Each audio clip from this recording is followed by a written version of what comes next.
الحمد للہ نحمده ونستعینه ونستغفره ونؤمن به ونتوکل علیہ ونعوذ باللہ من شرور انفسنا ومن سیئات اعمالنا من يهده الله فلا مضل له ومن يضلل فلا هادي له واشهد ان لا اله الا الله واشهد ان محمدا عبده ورسوله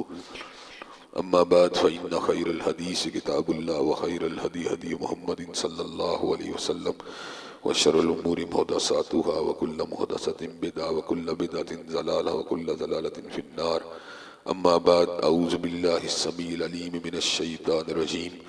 ربي زدني علما۔ ہر قسم کی تعریفت اللہ مالک الملک کے لیے ہے جنہوں نے جنات اور انسان کو حقیقی معنوں میں اپنی پوجا، اپنی بندگی اور اپنی عبادت کے لیے بنایا ہے۔ جنات اور انسان کی تخلیق کا حقیقی اور بنیادی مقصد یہی تھا کہ وہ بارگاہ رب العالمین میں آیا کریں، اپنی جبین نیاز کو مالک کائنات کی بارگاہ میں آ کے جھکایا کریں، اپنے دست سوال کو کبریا کی بارگاہ میں آ کے پھیلایا کریں، اپنی کمر کو حالت رکوع میں اس کی بارگاہ میں آ کے ہم کیا کریں، اسی کی تکبیر کی صداؤں کو بلند کیا کریں، اسی کی تحلیل کے آوازوں کو اجاگر کیا کریں، اسی کے تسبیح گیت گایا کریں۔ چنانچہ ارشاد ہوا وما خلقت الجن والانس الا لیعبدون، اور میں نے نہیں بنایا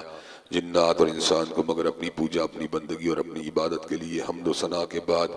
عرب ہا عرب انگنت اور بے شمار درود و سلام ہو اس شخص اقدس و مقدس پر کہ جن کا نام نامی اور اسم گرامی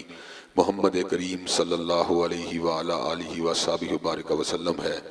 اللہ رب العزت نے امام کائنات علیہ الصلوۃ والتسلیم کو اہل کائنات کی ہدایت اور ان کی رہنمائی کے لیے مبعوث فرمایا، اور آپ کی ذات بابرکات کے ذریعے اہل کائنات کی ہدایت اور ان کی رہنمائی کا خوب بندوبست فرمایا۔